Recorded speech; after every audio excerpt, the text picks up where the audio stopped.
up, everybody? Come vibe with me for a minute while I cook. I know you don't get this kind of background from me, but something that was on my mind that I need to talk about.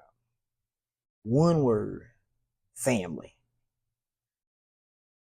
What does that mean to you? Because a lot of people in this world take that word for granted and they use it to their advantage. Either some people take advantage of it and they use it and they abuse it. And then some people really do think family means everything. But to me, I've met people that aren't family that has meant more to me than anything, that treated me better than my family, which is sad. See, the problem with people is nowadays, I think, is they don't take the time to communicate.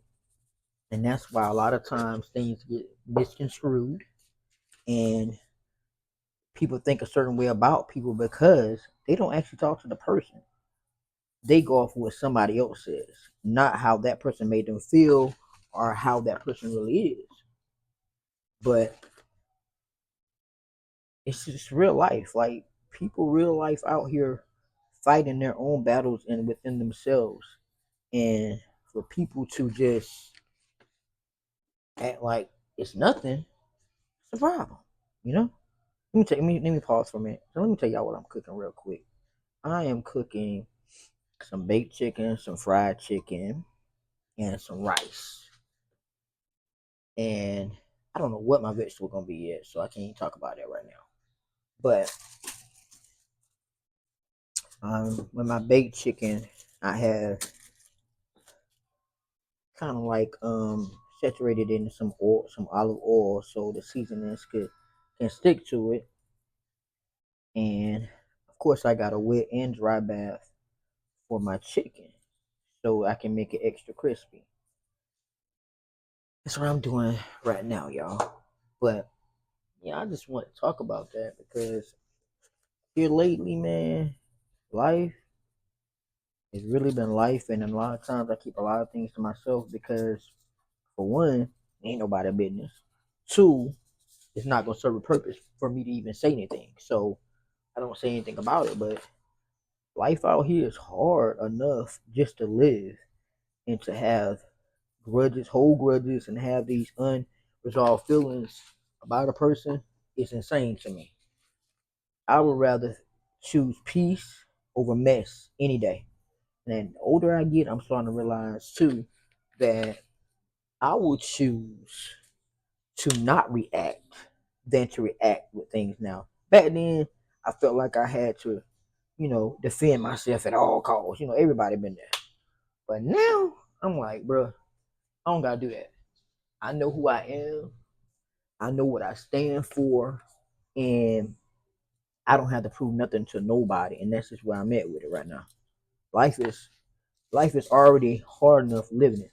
And I used to be the main one to say, "Oh, I can't wait until I get grown." For what?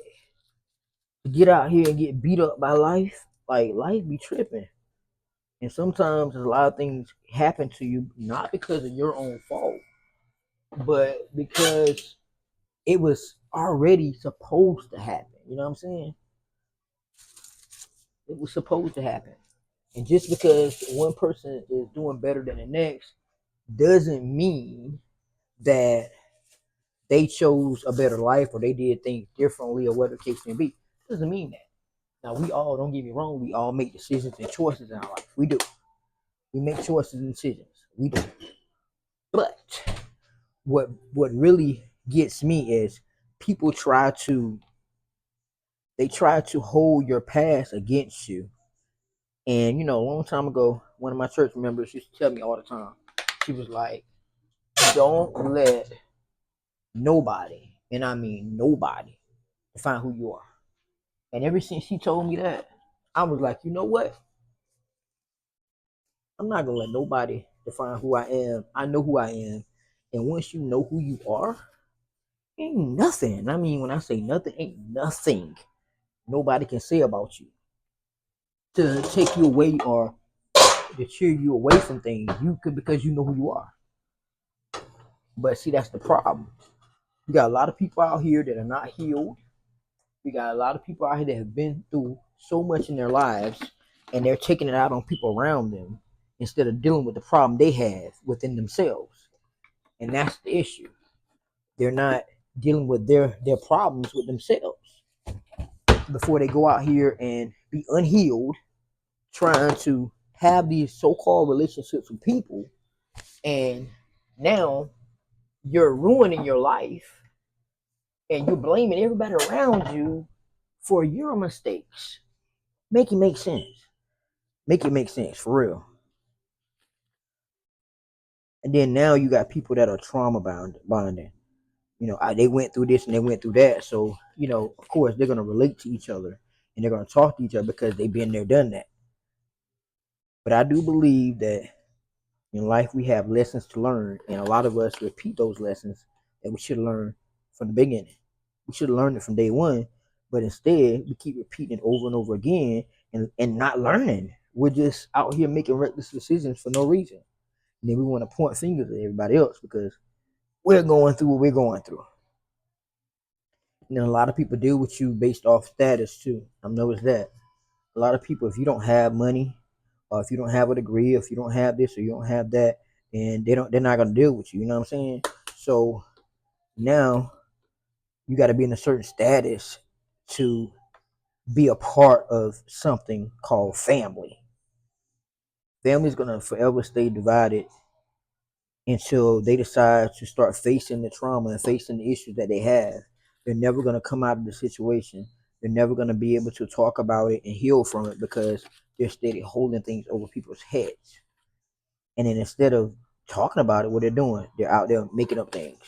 They're lying, telling lies to make the other person look bad. And then people don't know what to believe or who to believe. And they would think that so and so don't would lie to them. People lie every day and get away with it, right? Every day. People lie. But at the end of the day, we just gotta do better out here, people. We gotta do better. So I hope you have enjoyed this mini session, this mini episode where I get real with you. And I hope that we are not out there treating people any kind of way. Because let me tell you something. Life is too short. You can be here today, go the next minute, go the next second, and then you don't want to be in a position where you're having to apologize for something to somebody that's no longer here, that's 6 feet under. So you have to start living your life more intentional, as my sister always says. Be intentional with your time. Be intentional with what you do and with people that are in your life. Because literally, death doesn't have to be the reason why you're grieving somebody. It can be because you chose to move on, you chose to be the better person or the bigger person, or you chose to have peace over pain, or peace over grief, or peace over mess. Now you're grieving a person that's still alive, right? So I hope that y'all start living life to the fullest and start using your 24 hours to your good, because life out here is not easy. So let's do better when we know better. So until next time, y'all stay inspired, stay strong, and keep breaking the silence in your lives. Later.